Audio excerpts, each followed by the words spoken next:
Hola, ¿qué tal? Saludos cordiales. Palabra suelta con usted. Transmisión continua de este canal Ecuador en directo, porque Ecuador en directo está cubriendo la marcha que este mismo momento se está desarrollando en la ciudad de Guayaquil. Gran cantidad de gente manifestándose en rechazo a la violación de todas las normas y que ha permitido el encarcelamiento del alcalde de Guayaquil, Aquiles Álvarez. Lo tienen en la cárcel de Cuenca, en Turi. A los hermanos del alcalde los tienen en La Tacunga. Los separan como que mayor desquite, mayor locura, mayor odio, porque es purito odio. Ecuador en directo transmitiendo esa marcha. Lo veíamos al alcalde de Guayaquil, Aquiles Álvarez, en una de sus últimas intervenciones, antes de que lo tomen preso, antes de que allenen su casa, antes de que entren unos escuadrones súper especializados de la policía y que lo traten como el delincuente más feroz que tiene el Ecuador. Échese al piso, violentan incluso esa intimidad, no se respeta absolutamente nada, Está diseñado ese operativo para humillar a las personas.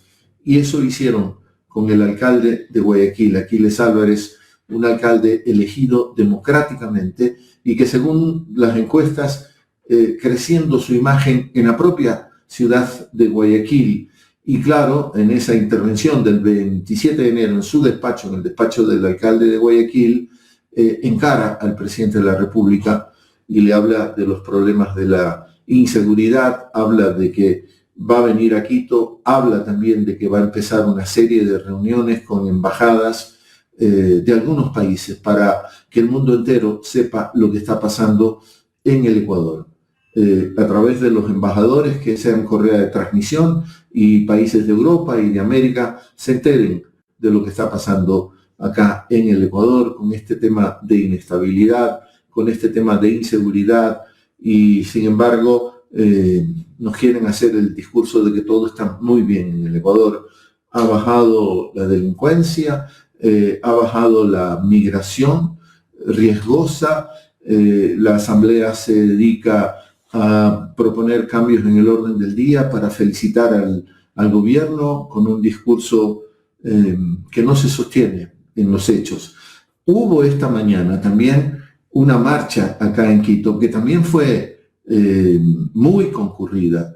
Vinieron más de 100 autoridades de distintos gobiernos parroquiales, cantonales, de diferentes partes del Ecuador, vinieron a manifestarse acá a Quito. La marcha fue exitosa desde el punto de vista político, concluyó en las afueras de la legislatura, ahí hubo una serie de intervenciones y en esa marcha que quiero ponerle imágenes para que usted vea también cómo fue la marcha. Ahí tenemos la de Guayaquil. Jorge, te saludo, Jorge. Esa es la marcha de Guayaquil. ¿Qué se calcula? 40.000, 50.000 personas. Esta es la famosísima Avenida 9 de Octubre. Estamos viendo imágenes que parten desde el Parque del Centenario. La famosa Estatua de la Libertad se llama Parque del Centenario porque se hizo ese parque en el centenario de la independencia de Guayaquil, y esto va hacia la famosa rotonda también en el Malecón 2000 que nos recuerda el encuentro entre Bolívar y San Martín. Ahora está usted viendo las imágenes de la marcha que hubo hoy en Quito con más de 100 funcionarios de gobiernos cantonales, parroquiales, provinciales, que se juntaron, nos juntamos, y perdone hablar en primera persona, participé en esa marcha porque como asambleísta tengo la obligación de fiscalizar y legislar, y uno tiene el pleno para intervenir, para actuar y otra serie de actos, pero también formar parte de las distintas comisiones. Y yo soy parte de la comisión de los GATS, de los gobiernos autónomos descentralizados. Solo ha venido tratando el tema de leyes económicas urgentes y hay una, la de los GATS, la Comisión de Desarrollo Económico. La nuestra, la Comisión de los Gobiernos Autónomos Descentralizados, ni nos han permitido oler el proyecto económico urgente. Proyecto económico urgente que, como se dijo esta mañana en las distintas intervenciones, es un atentado contra los gobiernos, como le digo, cantonales, parroquiales y provinciales. Atenta contra la autonomía, uno de los conceptos básicos que deben de tener los gobiernos locales, los que están en el territorio.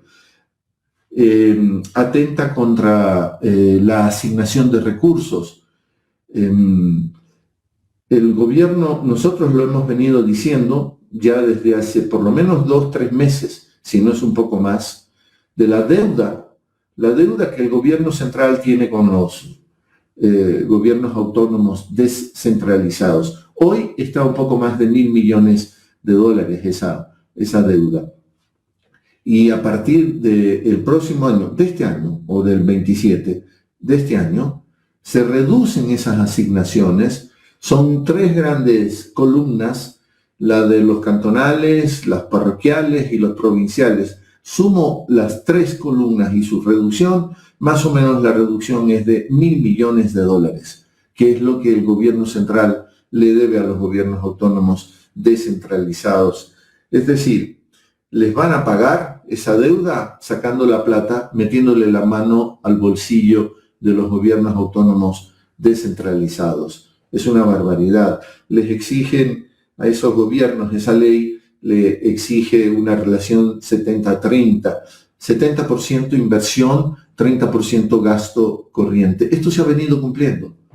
Los gobiernos autónomos descentralizados han venido cumpliendo ese porcentaje, pero en la Asamblea he escuchado discursos de asambleístas de ADN criticando a los GAT porque hacen fiestas, porque hacen shows, y sí, la gente necesita agua, es verdad, es prioritario, la gente necesita vías, la gente necesita alumbrado, la gente necesita flujo eléctrico, es verdad, todo eso necesita la gente y eso es prioritario, pero también la gente necesita arte y cultura y los gobiernos autónomos descentralizados también están empeñados en hacer eso. Todo eso va a desaparecer.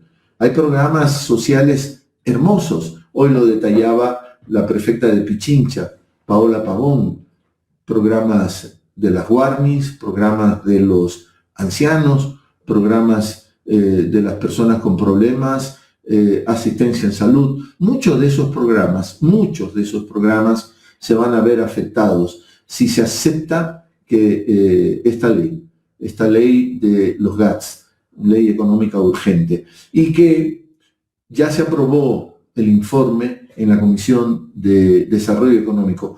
En una reunión de hace no más de 2 semanas, no más, hasta un poquito menos, participé en esa comisión y fui, tengo derecho como asambleísta a participar con voz. No tengo voto.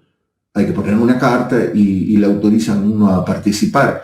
Y yo llevé 2 cuadros para demostrar eso, que se reducen las asignaciones por cerca de $1.000 millones y la deuda es de $1.000 millones. Ahí está el truco también, ¿no? Ahí está la viveza, la manera como se manejan estos temas. Y el segundo cuadro es demostrativo de que la relación ha sido más bien, la tendencia ha sido 80-20, es decir, los gobiernos autónomos han venido invirtiendo el 80% de sus recursos en inversión, es redundante, y 20% en gasto corriente. A partir de 2024, hay un cuadro que cuando nos convoquen al pleno virtual que está para este próximo sábado 14 de este mes, sábado 14 de febrero a las 4:30 de la tarde, es un pleno virtual. La lógica es distinta, pero bueno, tendremos que asistir a ese pleno y enseñaremos estos cuadros, porque lo que quería decirles es que a partir de que empieza el gobierno, el Estado central, el gobierno de Daniel Noboa, a fallar en la entrega de los recursos a los GATS, se rompe esa relación que ellos mismos ahora están exigiendo y que los GATS la venían cumpliendo y de sobra. Y entonces, a partir de 2024, cuando empiezan a atrasarse en la asignación de los recursos, equidad territorial, los recursos propios, empieza a atrasarse el gobierno, entonces se rompe ese equilibrio. Y a partir de 2024 ya tenemos otra relación, 35% en gasto corriente y más o menos 64% en inversión.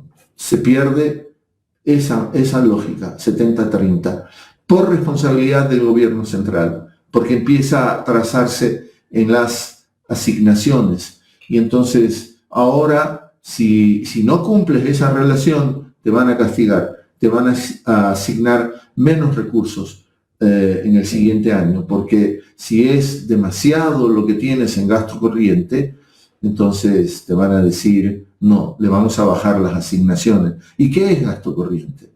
El gasto corriente, el personal médico que necesitas si construyes una unidad médica, no digo un gran hospital, no hay recursos en un cantón relativamente pequeño para hacer un gran hospital, pero haces un centro de salud importante. ¿Y cómo lo vas a atender? Necesitas médicos, enfermeras, distinto personal, y te van a decir, no, eso es gasto corriente, no se lo aprobamos.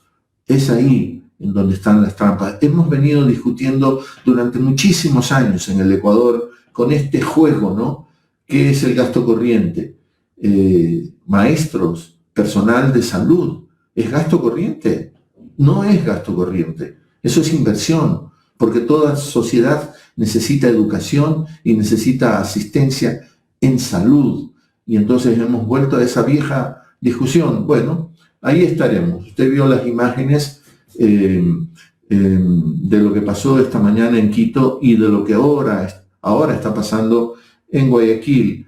Ahí lo tiene usted. Esto es en vivo, porque Ecuador en directo está transmitiendo esta manifestación absolutamente pacífica en respaldo a Aquiles Álvarez, rechazando todos estos procedimientos y creando todo un relato que busca disciplinar a Aquiles Álvarez por el atrevimiento de haber hecho esas declaraciones del 27 de enero y que las pasamos también al principio, en donde Aquiles Álvarez, fiel a su estilo, le dice algunas cosas al presidente de la República. Hay una pugna política entre ellos, y Aquiles Álvarez ha levantado la bandera de la oposición.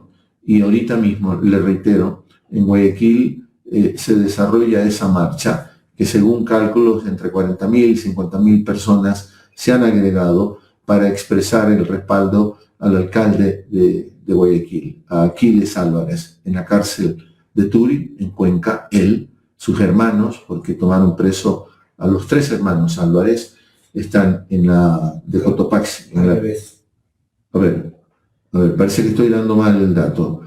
¿Quiénes están en Turi? Aquiles está en la Tacunga. Aquiles está en la Tacunga, tienes razón. Aquiles está en la Tacunga y los hermanos de Aquiles Álvarez están en Cuenca, separados, para que no se puedan ver, para que no tengan, yo qué sé, encuentros incluso fraternos, ¿no? Es terrible, ¿no? Es terrible porque toda la familia Álvarez está presa. Producirá un desastre familiar, una desatención a sus propias familias. En esto estamos en el Ecuador. Así se está manejando la cuestión política, con ese nivel de odio. Ya lo dije en algún programa, creo, ¿no? Solo el amor es mucho más potente que el odio. Y lo dice el propio Benito, como hay que decirle ahora a Bad Bunny, Benito, para no usar el inglés, el mismo apellido, que su idioma es castellano y habla perfectamente bien el inglés.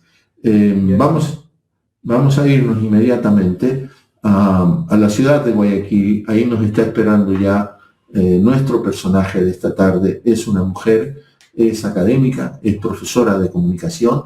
Ella tiene doctorado en comunicación, ha estudiado en algunas universidades, por supuesto en Cuba, porque ella es cubana, pero también en el exterior, y es catedrática, es profesora. Yo sé, la ciencia cierta, que es parte de las personas que dan la maestría en comunicación, por ejemplo, en la Universidad Católica Santiago de Guayaquil. Ella es Irene Treyes, le digo, cubana. A ver si Jorge nos la pone ahí en pantalla y la saludamos. Hola, Irene. Un gusto enorme tenerte aquí en Palabra Suelta. Sí, buenas tardes. Gracias por invitarme. Es un privilegio y un placer comunicarme con usted y con esa gran audiencia que le sigue. No sé Gracias. Si se me escucha bien. Sí. Se te escucha bien, pero hay un como retorno. Quizá tú tienes prendido el parlante de tu computadora y te estás escuchando a ti misma para que le bajes un poquito el volumen y no haya...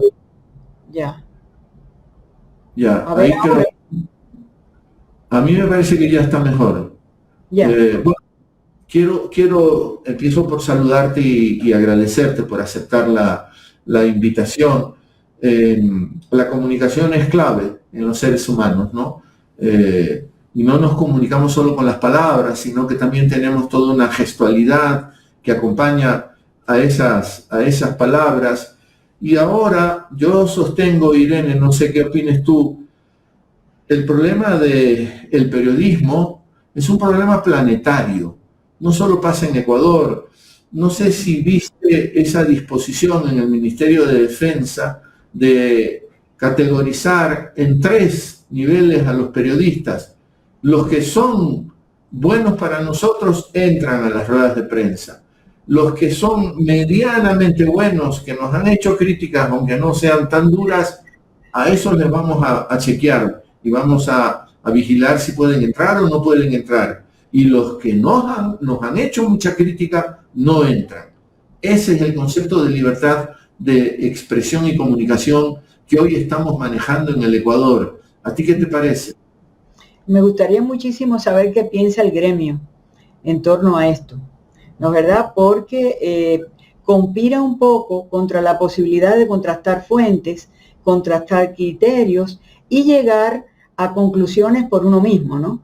O sea, esa capacidad que tiene el ser humano de analizar, pensar y concluir mediante el análisis comparativo de diferentes criterios, que es un proceso básico en la asunción de conclusiones con responsabilidad, a partir de la información más completa posible. Yo creo que los medios están de alguna manera ya proyectándose no muy favorablemente en torno a la medida, y no estoy hablando de los medios alternativos, estoy hablando de medios como Ecoavisa, que me pareció anoche que algo comentó en torno de esto y no estaban muy contentos al respecto.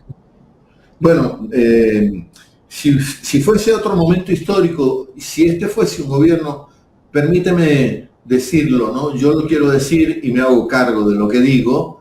Si fuese este un gobierno con signo progresista, el ataque sería brutal, ¿no? Pero como es un gobierno de la derecha, entonces es más cuidadoso, más cuidadosas las opiniones, son menos rabiosos, porque cuando quisimos darnos una ley de comunicación, un poco para lo que decíamos básicamente era la responsabilidad ulterior. Este era el concepto fundamental que manejaba esa ley de comunicación. A ver, tú vas a decir un montón de cosas, tienes derecho, por supuesto que sí, tienes todo el derecho del mundo, pero vas a tener que hacerte cargo de tus opiniones, ¿no? Porque no vas a poder lanzar cualquier cosa, porque eso no es responsable, porque el periodismo también tiene una responsabilidad social y tiene que ser contrastado, tiene que ser verificado, tiene que ser democrático, en fin, ¿no? Pegaron el grito en el cielo. Ley mordaza, como decían en todas partes. Hoy tenemos auténticas leyes mordazas. Esa disposición de las Fuerzas Armadas ecuatorianas, no puede haber más mordaza que eso. Pero entonces ahora hay que ser más moderados, más tranquilos. No hay tanta pasión para rechazar eso. Yo lo rechazo. A mí me parece que habría que esperar mayores reacciones de los propios periodistas. Pero bueno, vamos a ser pacientes y vamos a ver cómo se desarrolla este desencuentro, ¿no? Que nos proponen las Fuerzas Armadas. Pero yo sostengo, Irene, que es planetario el problema, porque algo parecido se está viviendo en España, algo parecido se vive en Colombia, en todas partes, en Europa. Estados Unidos tiene problemas de comunicación. ¿Tú qué opinas de eso? En efecto, la presencia de una construcción de una agenda global en donde están representados los intereses de las grandes potencias, de los grandes capitales, ¿verdad? Está representada fundamentalmente en el tipo de discurso que se da en los medios, por así decir, tradicionales. Esto supone un fortalecimiento, desarrollo importante de medios alternativos, llamados alternativos, digitales, que poco a poco, Javier, a mi modo de ver, se van convirtiendo en la fuente fundamental donde una buena parte de la gente se informa. Es verdad que también, como decía Piñuel en alguna de sus conferencias, esta cuestión de las redes sociales lo que produce es una bulla, es una intoxicación de información que no le permite a uno discernir dónde está la verdad, dónde está la mentira. No es cierto, a menos que tenga cierto entrenamiento, cierta alfabetización digital, y toca a la academia trabajar en ese sentido. Nosotros que estamos en este es el pan nuestro de cada día, tenemos mucha más, digamos, puntería y certidumbre a la hora de saber dónde nos informamos.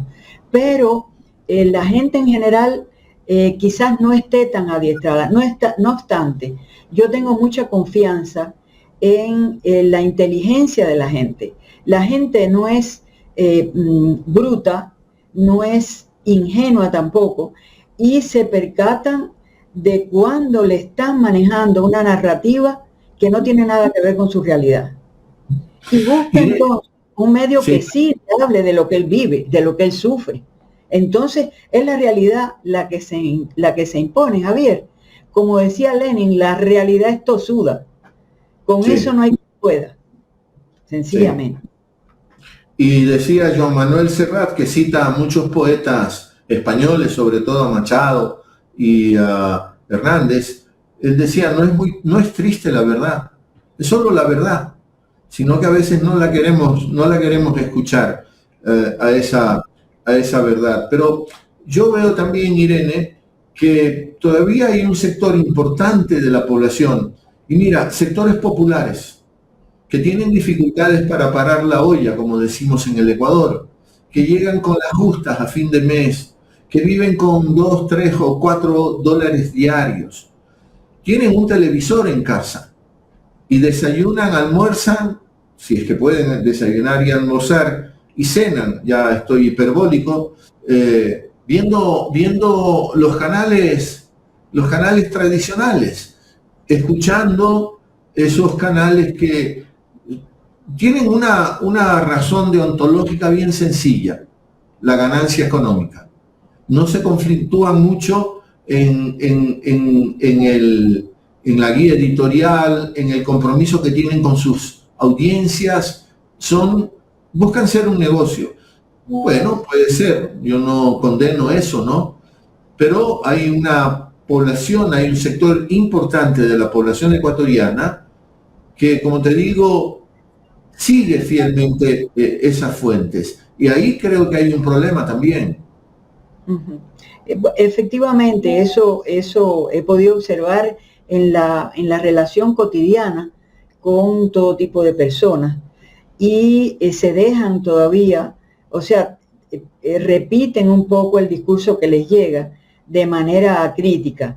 Pero yo reitero, Javier, aunque esto sea todavía así, en la medida en que eso se contrapone con las realidades que vive, se va convenciendo poco a poco de que ese discurso no tiene que ver con su verdad, digamos, porque no hay una verdad absoluta. Cada uno tiene su realidad y su verdad y aquello en lo que cree. hay mucho prejuicio, hay mucho odio sembrado, lamentablemente, que se reproduce, que se repite a partir de determinados recursos que sabemos que se emplean, pero yo insisto, tengo mucha confianza en la capacidad de raciocinio de la mayoría de la gente a la hora de contrastar lo que le dicen en los medios contra lo que está viviendo. Ahora, tú planteabas un problema. Tengo algunos años haciendo este programa, por ejemplo, ¿no?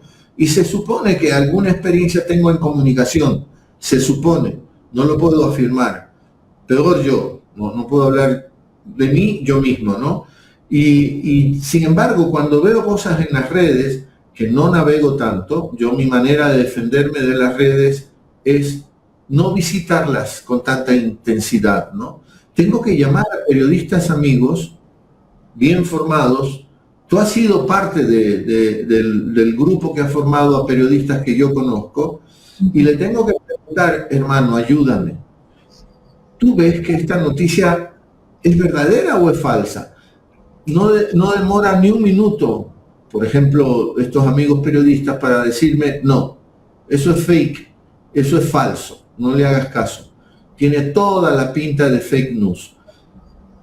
Y la gente, yo no siempre estoy en capacidad de diferenciar si es falso, ¿no? ¿Te imaginas a las personas que tienen entrenamiento ninguno? Entonces viven del cuento, comen ese cuento. Sí. Eso es verdad, eso es verdad. Hay una gran asignatura pendiente que es la alfabetización mediática, para darle instrumentos, para darle herramientas a la gente para defenderse al final. Porque la construcción del mundo que se realiza a partir de esas percepciones que uno tiene. Y eso en última instancia lo puede llevar a uno a tomar malas decisiones. Y no es justo, no es legítimo aquello. Pero bueno, este es el mundo en que estamos, Javier. Hay que luchar cada uno desde nuestro pedacito, tratando de apoyar, tratando de fortalecer, tratando de aportar aquello en lo que podemos, y confiando en que los buenos somos más. Y dijiste algo que también lo asocio, lo relaciono con este filósofo surcoreano-alemán, Byung-Chul Han, que habla un poco de la ilusión de la información. Creemos estar informados y nos han mandado tal cantidad de información que no tenemos tiempo de procesarla. Y se produce una suerte de ilusión. No estamos tan informados. Es cierto, él es un poco nihilista, un poco escéptico para mi gusto. Yo tiendo a ser más optimista, y es desolador lo que él dice. No, es como que no tenemos esperanza. Está un poco como el final de 100 años de soledad. Estamos condenados. No creo que sea así. No creo que la cosa sea tan absolutamente irreversible. Es verdad que es muy complicado. No sé dónde vamos a parar. Estamos en un contexto muy desolador. Me comentaban algunos que piensan un poco como nosotros, pero si nos dejamos, digamos, afectar en extremo por estas condiciones que no son tan propicias, pues nos desarmamos, Javier. Sí. Es verdad que es complicado, es verdad que nos desinforman, pero hay que luchar desde nuestro pedacito, por informar a los que podamos, por darle herramientas a los que podamos. Yo prefiero sumarme a tus filas, ¿no? Guardar algo de optimismo, y si no nos derrotamos. Pero mira, no es culpa de uno. También leí hace poco, terminé de leer un libro de Yuval Noah Harari, que también debes de conocerlo, el filósofo israelita. Este libro, Nexus, es el tercero que he leído yo de él. Y en la parte final, él ya advierte sobre los riesgos brutales de la inteligencia artificial, que también se ha convertido en otra amenaza que tenemos en este mundo moderno, entre comillas. Así es, parece de ciencia ficción. Y ahora con algún programa en Punto Noticias, escuchaba esta parte medio recreativa, en donde hablaban de computadoras con alma, que tienen redes entre ellas, o sea, de inteligencia artificial, perdón, Eso es casi como un cuento de ciencia ficción, como de Ray Bradbury. Vamos a llegar a un momento en que desaparecemos y sean solo las máquinas las que toman las decisiones. Es muy preocupante realmente lo que se está viviendo. ¿Tú cómo te defiendes frente a eso? ¿Eres una asidua visitante de las redes? ¿Sigues a muchas personas? ¿Cómo te defiendes tú, Irene? Javier, yo soy muy selectiva. O sea, yo no permito, y en ese sentido sigo un poco a Piñuel, como decía al inicio, yo no permito que la bulla me atrape, me aturda y me ensordezca. Yo visito las fuentes que para mí son confiables y algunas otras que definitivamente no lo son, para poder contrastar el discurso que se está manejando en la otra orilla, ¿verdad? Y hasta allí. Sigo aferrada a mis libros en formato impreso, que son mi gran tabla de salvación, a eso no renuncio, y a mi tarea, a mi labor de formación, que me da mucho oxígeno, que me da mucho deseo de vivir. Me haces acuerdo a pensadores ecuatorianos que también han reflexionado sobre esta relación que tenemos. La reflexión empezó con la televisión, ¿no? Al vértigo en el que van los noticieros de televisión, que no nos hacen ninguna concesión, que captas lo que puedes captar, el resto se te va, y estos pensadores decían, por eso sigo siendo aficionado al libro, al texto escrito, porque el libro es muy amable.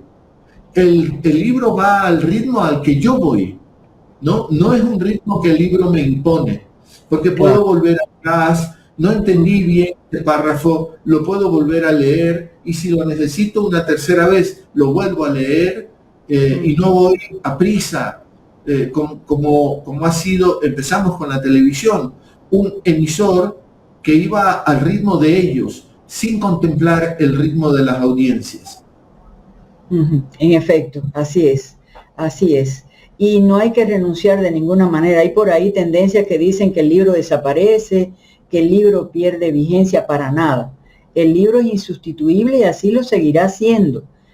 Por más que exista desarrollo tecnológico, existan otras aplicaciones, el libro es una fuente de enriquecimiento espiritual y profesional y humano indiscutible.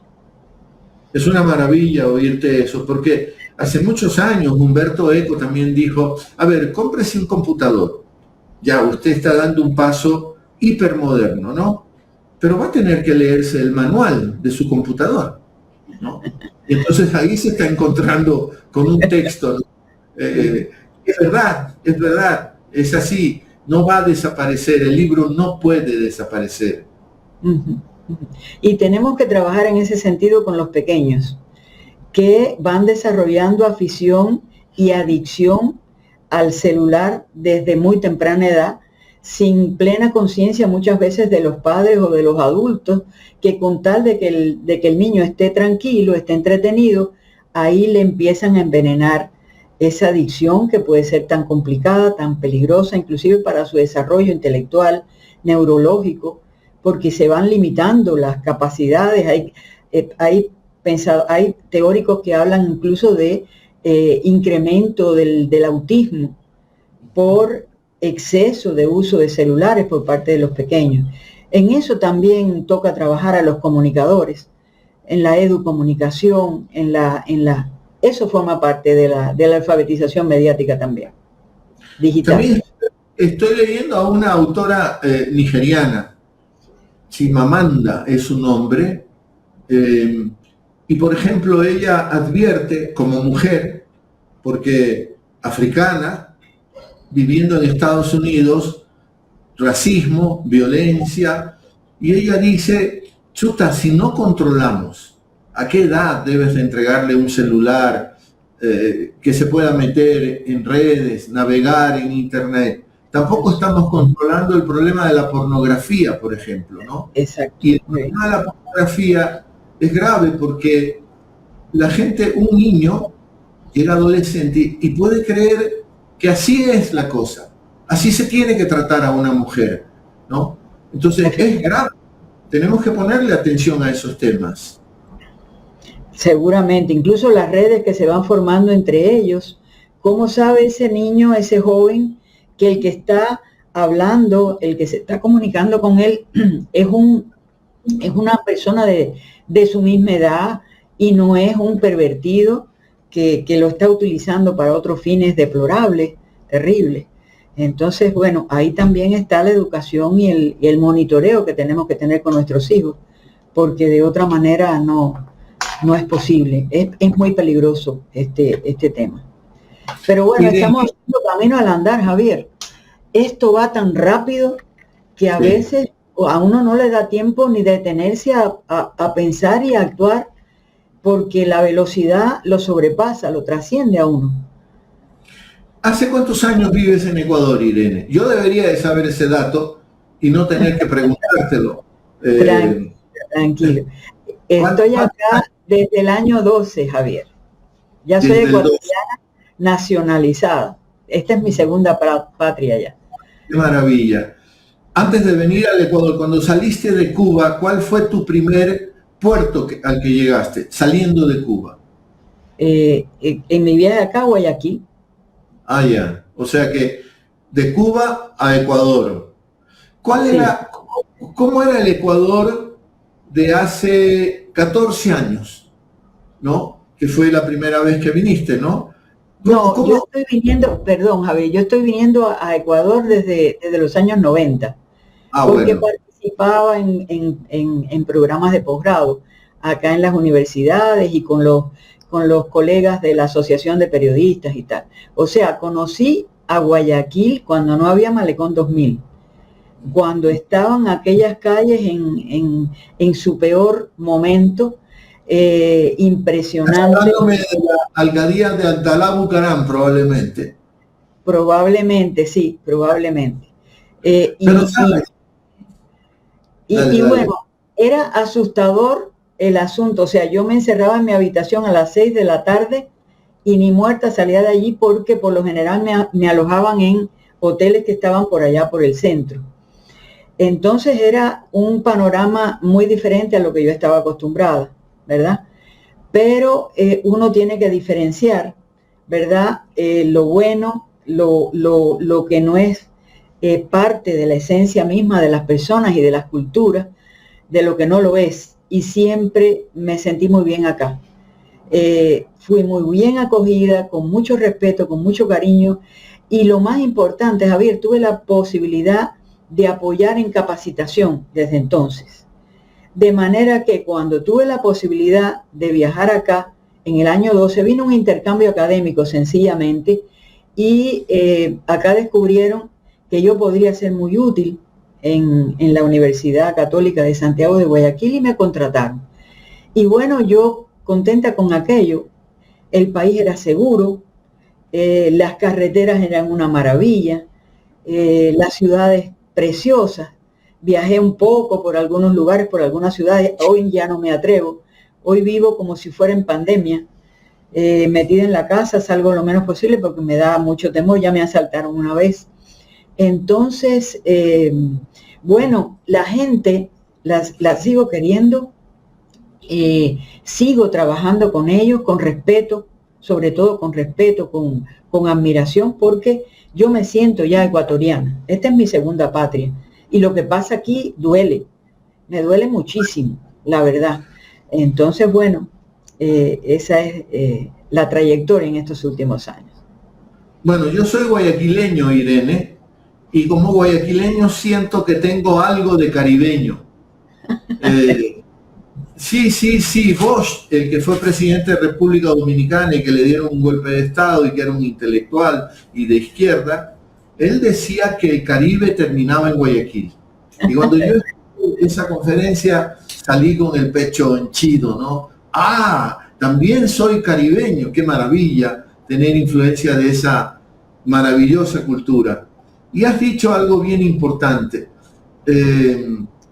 Tu Cuba es un país en donde se cuida a la gente. Quiero decir con eso, los niños pueden salir tranquilos, Sí. aquí es terrible, se van al parque y uno se queda rezando, ojalá que vuelvan. La gente anda más tranquila en Cuba. Tu país nos ha dado lecciones enormes de dignidad. Ya sé que no se desayuna, no se almuerza o no se cena con la dignidad solamente, ¿no? La gente tiene que comer. Uno hace una revolución, y permíteme meterme un poquito en lo de Cuba, ¿no? Uno hace una revolución para darle también mejores condiciones de vida a la gente, Así es. ¿no? Sacrificas porque tienes en la perspectiva la cosa va a venir para mejor. Y según todas las fuentes de información, no está para mejor la cosa hoy en Cuba. ¿Tú qué sientes cuando ves todo eso? Porque has dado lecciones de soberanía y dignidad muchas veces por el solo hecho de ser cubana, ¿no? Bueno, Javier, en estos momentos Cuba duele, porque aquel nivel de vida que nosotros teníamos en los años 70 y 80, si alguna vez visitaste Cuba en aquellos años, te acordarás. Allí no había lujo, Javier.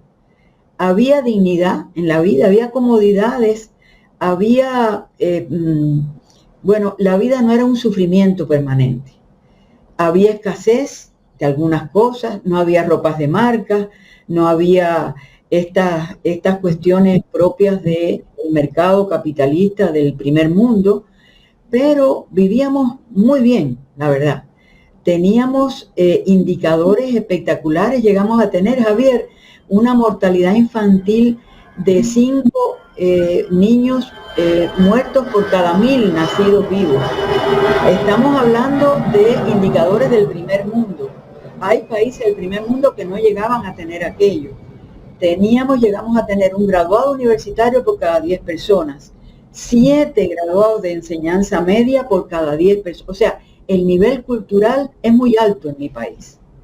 La salud garantizada, una atención materna infantil de lujo, creaciones de productos, por ejemplo, médicos, la vacuna contra el COVID, tuvimos 3 vacunas cubanas, gracias a eso no se murió mucha mayor cantidad de gente porque nadie nos daba vacuna, la vacuna era la nuestra por culpa del bloqueo, ¿no verdad? Hemos logrado vacunas para la prevención, o sea, para minorar los problemas de cáncer, sobre todo de pulmón, para darle mayor calidad de vida a los pacientes de cáncer. Hemos logrado vacunas y tratamientos para los enfermos de SIDA. Y estamos hablando de un paisito chiquito, Javier, más chiquito que Ecuador, con 11 millones de habitantes, sin grandes fuentes, sin petróleo, sin minerales preciosos, con unos ríos que al lado de los ríos ecuatorianos parecen arroyitos. O sea, con recursos muy, muy, muy limitados y con una mayor riqueza que es nuestra gente. Definitivamente la riqueza que tiene Cuba es su pueblo, indiscutiblemente. Y que aquel nivel de vida se venga deteriorando tanto, Javier, que las ideas, los sueños, los proyectos que teníamos y que llegamos a realizar se hayan dañado, se hayan afectado tanto, definitivamente duele muchísimo. Y en esto yo no te digo que únicamente el bloqueo está incidiendo, porque se han cometido errores importantes, algunos de los cuales se han reconocido y otros no. Ojalá se reconozcan todos y se rectifiquen todos, pero es que ni siquiera nos dan posibilidad de hacer esto, porque están encima de nosotros como águilas que son, buscando la manera de asfixiarnos, ahogarnos de las diversas maneras posibles. Esto no empezó ahora, Javier. Esto empieza desde, yo tengo una cita aquí interesantísima, en 1810, Javier, decía el presidente norteamericano James Madison, la posición de Cuba genera a Estados Unidos un interés tan profundo en el destino de esa isla que aunque pudieran permanecer inactivos, no podrían ser espectadores satisfechos de su caída en poder de cualquier gobierno europeo. Estamos hablando, ¿verdad?, de 1810, que pudiera ser de esa posición un punto de apoyo contra el comercio y la seguridad de Estados Unidos. Y además de eso, trataron de comprar a Cuba en 5 ocasiones. Entonces, ese afán de apoderarse de Cuba, Javier, ha estado presente desde el siglo XIX. Esa intentona se materializó cuando ya estábamos tocando con la mano la independencia, uno de los países que más tarde llegó a lograr su independencia, cuando ya estaba en manos de nuestros mambises. Ahí vino la intervención norteamericana, Javier, y pusieron un presidente anexionista y se metieron en la redacción de la Constitución y nos impusieron una enmienda Platt cuyas consecuencias todavía sufrimos hoy con la base naval de Guantánamo, cárcel internacional de terrible historia y presencia que no tiene nada que ver con nosotros. Pero esto se agudiza a partir del triunfo de la revolución, donde empiezan a imponer medidas muy severas, muy restrictivas, que empiezan con limitaciones en lo comercial y van incrementándose hasta llegar a donde estamos hoy, en donde pretenden asfixiarnos total y completamente. En Cuba, sí, perdón. La política de Estados Unidos, Irene, está planteando tal como van las cosas, bloqueo total, sí. Bloqueo total. ¿No están llevando a Cuba, cometiendo con Cuba un genocidio? Absolutamente, Javier, absolutamente. Porque aunque usted esté en contra del gobierno cubano y no le guste el socialismo, ¿verdad?, usted no tiene derecho a hacer sufrir tanto a un pueblo. No tiene ningún derecho, señor. No tiene derecho a afectar la mortalidad infantil, que de 5 que tuvimos, estamos en 9 hoy, Javier. A afectar las operaciones quirúrgicas, que se han reducido al 65% de lo que podemos hacer. Se están haciendo las cirugías más urgentes, porque las que pueden esperar, las ponemos a esperar. No tenemos derecho a someter ¿se acuerdan los apagones del año pasado, Javier? Sí, claro. ¿Cómo se sentía el ecuatoriano cuando le ponían un apagón de 6 horas, de 8 horas, de 12 horas, Javier? A uno le descoloca la vida eso. El apagón le cambia la existencia a uno y uno se pone hasta medio obsesivo con el asunto de los horarios de los apagones y la vida se torna una organización de actividades en función del apagón. Yo tengo un hermano campesino en el sur de la isla y mi hermano me cuenta, yo me despierto cuando viene la luz y me pongo a cocinar, mi hermana, porque si no, después no puedo. A las 2 de la mañana el infeliz cocinando porque en otro momento no puede porque no tiene corriente. No hay derecho a hacerle eso a la gente, Javier. No hay derecho. No hay derecho, no hay bandera política ninguna que sustente y legitime aquello. Además, con un pueblo como el de Cuba. Un pueblo que, como decía, es 90 veces más pequeño que los Estados Unidos. Que 35 veces menos población que la de los Estados Unidos, Javier. Y un pueblo que, a pesar de lo pequeño y de lo pobre en recursos que somos, se ha dedicado a ser solidario con el mundo entero. Con el mundo entero, Javier, con América Latina, con África, con ellos mismos hemos ofrecido apoyo cuando el ciclón Katrina y no nos permitieron, pero con otros países sí.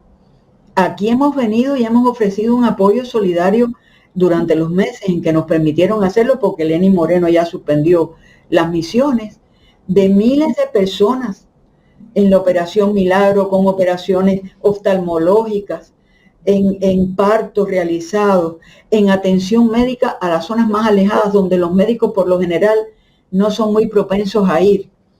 Esa solidaridad expresada no en discursos, sino en hechos y a veces calladito, a veces sin darle mucha propaganda al asunto, ni mucha, digamos, comunicación en redes ni en ningún lado.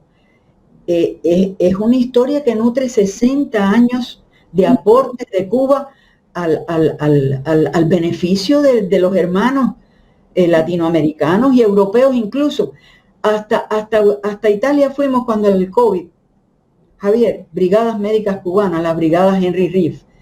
Entonces, un pueblo de esa naturaleza humana, usted no le puede poner la bota imperialista en la cabeza y aplastarlo y matarlo. No es justo, señor. Sea usted comunista, sea usted capitalista, sea usted lo que sea. Es un problema de humanidad. A ese pueblo no se puede permitir que se le asfixie, que se le mate. No, eso no está bien.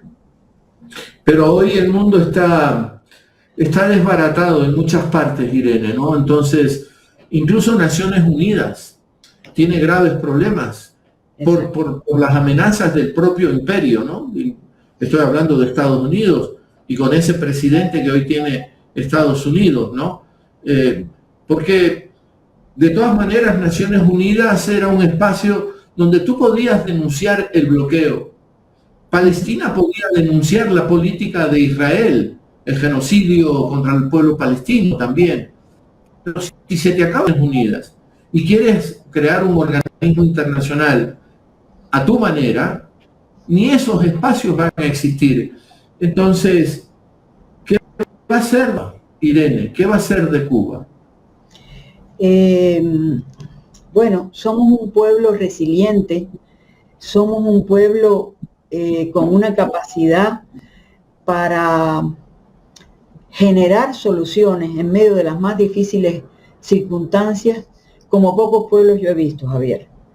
Yo pensaba, cuando reflexionaba para esta entrevista, lo que nos pasó cuando el periodo especial. A ver, imagínese usted, hablaba yo de los años 70 y 80, donde no teníamos lujo, pero teníamos una vida digna, más o menos cómoda, muy segura, y de pronto se cae el campo socialista, la Unión Soviética, y nos quedamos literalmente, perdónenme la poca académica expresión, colgados de la brocha y sin escalera.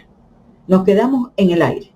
Pides perdón para decir eso, ofreces disculpas, es muy bonita esa figura, quedarse colgado de la brocha. Imagínese usted, nos quedamos casi sin socios comerciales, ¿verdad? Nos quedamos en una situación similar a la de ahora es peor. Porque en aquel momento teníamos un líder con una luz larga, con una mirada estratégica a mucha distancia, que tomó medidas, Javier. En los años 80, a Fidel impulsó una campaña delirante de siembra de banano en Cuba. Una variante de banano que no es ese banano suculento, robusto, ecuatoriano, guayaquileño, no. Era un bananito más pequeñito, le llamamos nosotros plátano burro. Bueno, Fidel impulsó la siembra de banano por todas partes. Oiga, el banano nos salvó la vida en una medida importante en el periodo especial. Por lo menos teníamos banano. En el periodo especial, Javier, nosotros, medio en broma, medio en serio, compartíamos recetas de cómo hacer 24 croquetas con un ala de pollo. Medio en broma, medio en serio. Aquello era casi, o sea, nosotros nos adelantamos a la virtualidad.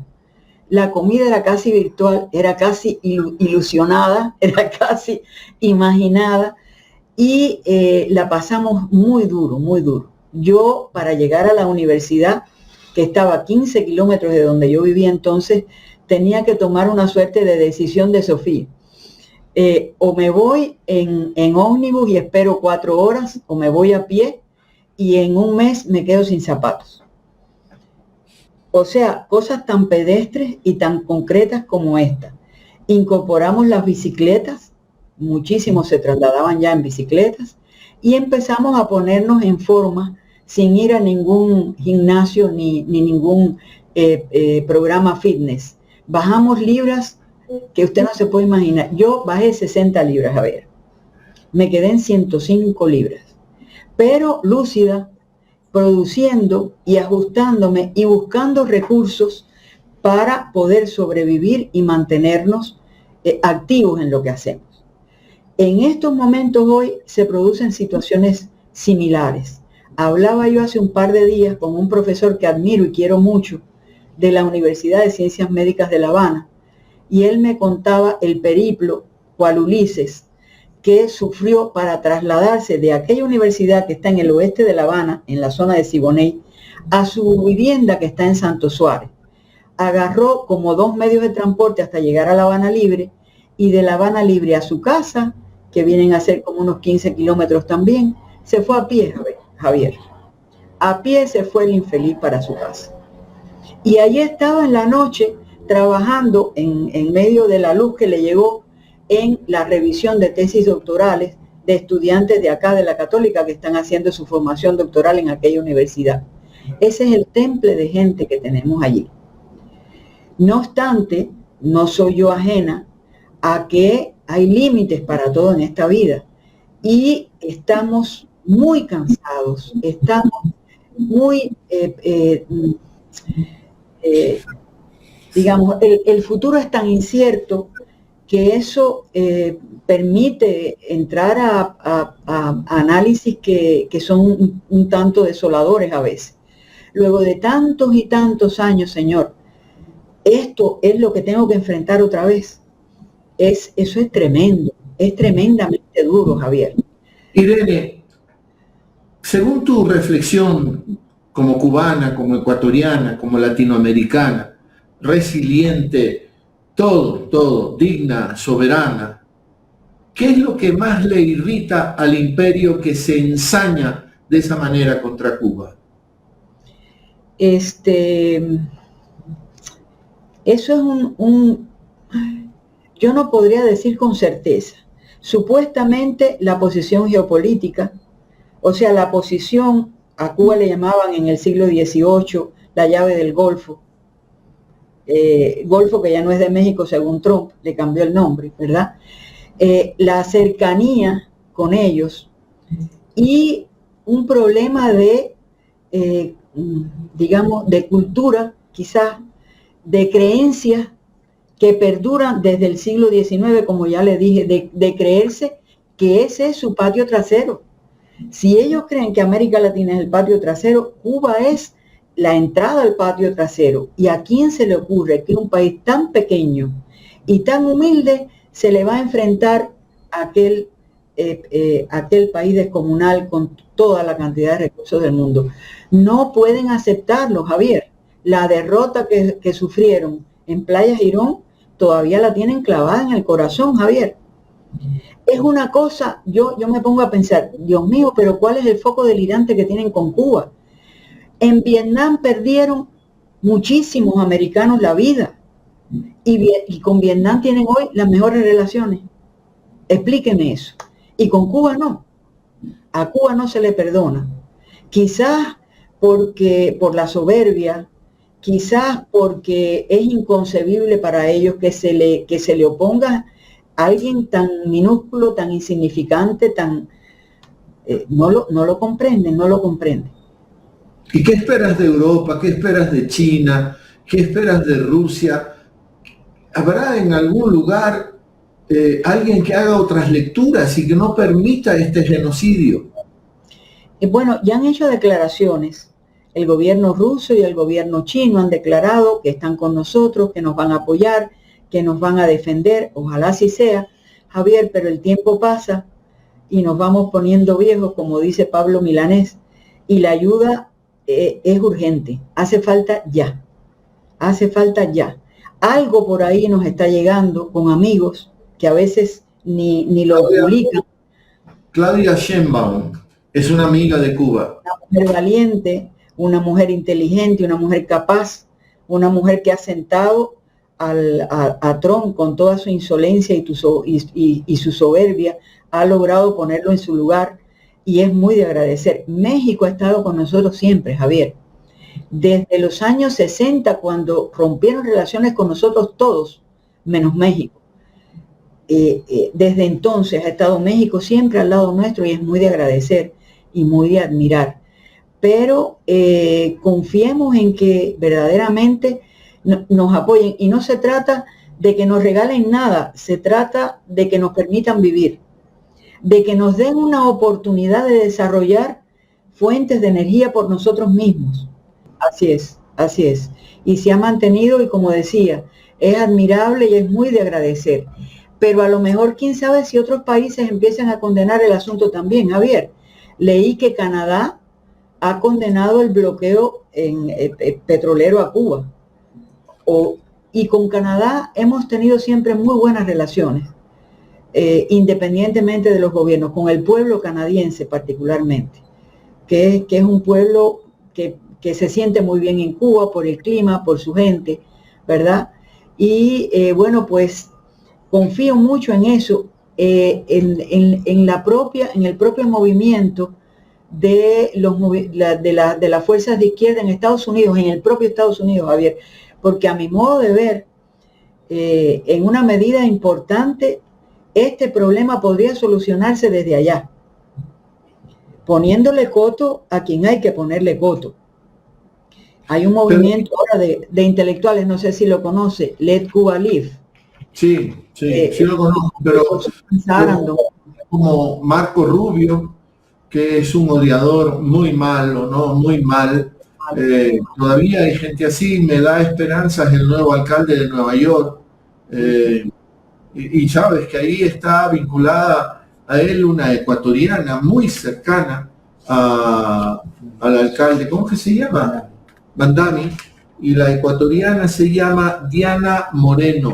Estoy tratando de hacer contacto con ella, a ver si podemos tener un palabra suelta, porque es una ecuatoriana que va a ocupar el puesto que Mandani deja por ser el alcalde de New York.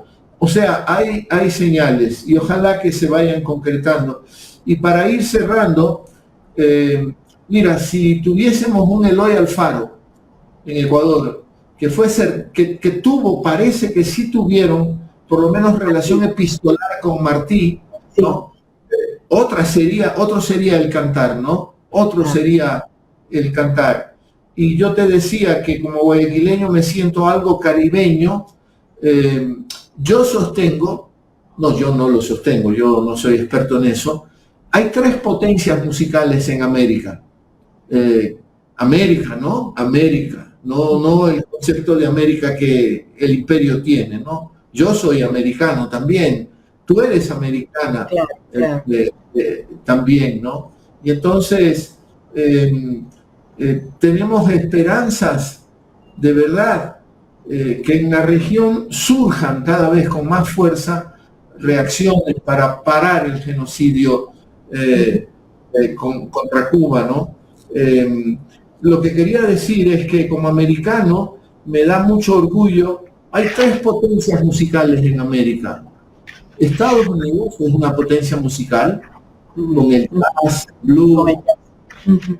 Brasil es una potencia musical, con el bossa, con la samba, y Cuba. Son las potencias musicales de América. Claro, tremenda influencia del mundo afro, del mundo negro, ¿no? Sí. En esos países. Así que Cuba es un referente en muchísimos aspectos. Y hay que cerrar con ese optimismo, Irene, de que un país con esas nociones de dignidad y soberanía no puede desaparecer. Estoy convencida de eso, Javier. Yo creo que Cuba, por todo lo que significa, y estoy hablando del pueblo cubano, por todo lo que ha aportado, por la manera en que recibe a los visitantes, por ese amor, por esa solidaridad, por esa calidez realmente y ese desenfado. Yo creo que Cuba genera afecto, amor en los pueblos del mundo. Y en la palabra de los pueblos del mundo es donde está nuestra mayor defensa. O sea, en la medida en que se organicen las fuerzas a favor de Cuba, y no solamente digo las de izquierda, Javier, sino también las de centro y hasta algunos de derecha que creen en la humanidad y en la necesidad de defender causas humanas. Yo creo que en esa medida va a poder seguir construyendo una especie de muralla que nos salve, que impida que nos sigan asfixiando, que impida que nos sigan ahogando, que impidan inclusive que nos que nos ataquen militarmente, porque ahí están esos buques de guerra impresionantes en el Caribe que no se han movido y según declaraciones recientes no se van a mover tampoco. O sea, la espada de Damocles moderna sigue ahí. Qué Pero barbaridad. no es lo mismo, Javier, atacar a Venezuela, para poner un caso reciente, que atacar a Cuba. Yo creo que desde el punto de vista de la opinión pública mundial, el costo para la imagen del gobierno norteamericano es muchísimo mayor si atacan a Cuba. Estoy totalmente de acuerdo contigo, esa es la impresión que yo también tengo, pero también me da miedo el mundo de cinismo en el que estamos viviendo estos días, ¿no? Me preocupa mucho eso, ¿no? La pérdida de estos referentes. No estoy pensando en alguien en particular, referentes frente a los principios éticos, ¿no? Porque yo sostengo que es una cosa imperdonable decir hago lo que me da la regalada gana. Eso es una irresponsabilidad brutal. Haz lo que te parece, eso es distinto, porque los pareceres tienen responsabilidades éticas, morales, deontológicas, en todos los sentidos, ¿no? Entonces, bueno, ojalá que vayamos poco a poco en este mundo recuperando estos principios, ¿no? La hermenéutica no es solo jurídica. El ser humano tiene que tener explicaciones para lo que decide y hace. Como cubana, un estereotipo mío, tú siendo cubana, te imagino que bailas muy bien. Bueno, en mis tiempos bailaba bien, ya últimamente no mucho, pero sí me gusta mucho y disfruto mucho la música, ¿cómo no? Así es. Así es. ¿Y quién de los cubanos actuales te gusta su música? ¿A quién sigues? ¿Quién te llega al alma? En primerísimo lugar a Silvio, que es el poeta, ¿verdad? Es el poeta de nuestro país y de América Latina en sentido general. Y si no, veamos la gira que acaba de hacer, en donde movió miles, con su canto irreverente y poético, de una belleza extraordinaria. Sigo a Silvio, sigo a otros grupos, los Bambán en las nuevas versiones, en cuanto a bailar y tal y cual, grupos de salsa, en fin. Pero bueno, estoy con la nueva trova, que ya no es tan nueva, pero para mí lo era cuando era joven, por todo lo que tienen que decir y lo bien que lo dicen, en especial Silvio. Una maravilla, una maravilla. Irene, agradecerte mucho por todo este tiempo que le has dedicado a este encuentro con Palabra Suelta. A usted, Javier, gracias a usted y a la audiencia que ha tenido a lo mejor la paciencia de escucharme en este tiempo. Ha sido un gusto, ha sido un placer. De verdad, la agradecida soy yo. Irene Trevis, en este encuentro de Palabra Suelta, son las 6 de la tarde con 16 minutos. Y bueno, entonces nos vamos despidiendo y siempre a usted le agradecemos la compañía. Pásela bien.